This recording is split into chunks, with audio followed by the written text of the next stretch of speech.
This, I think, is true not just of writers, but of anyone who is in a creative space, that you have to reverse the normal human tendency, which is to edit.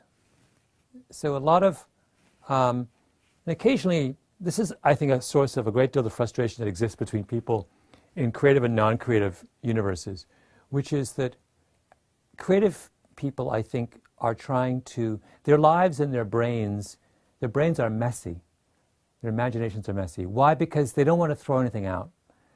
Why don't they want to throw anything out? Because they believe on some level that there's always something of interest or value in whatever they encounter, right? They know enough about how mysterious and serendipitous and unpredictable the creative process is that they realize that it's dangerous to kind of make too hasty a judgment about the value of anything that they come across. People in non-creative universes have exactly the opposite relationship to information, or to experiences is a better way of putting it.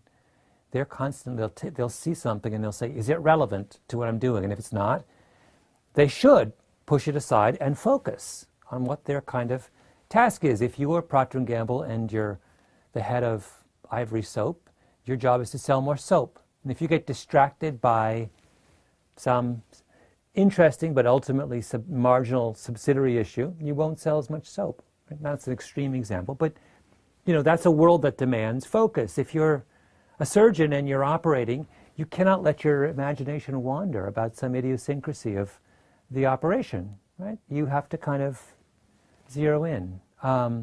So I think that's a kind of that embracing of messiness and understanding its contribution to the creative process is something that writers and creative types, artists, whatever, have got to cultivate, have to learn to be comfortable with, because it goes against a lot of our kind of instincts and training as kind of educated people.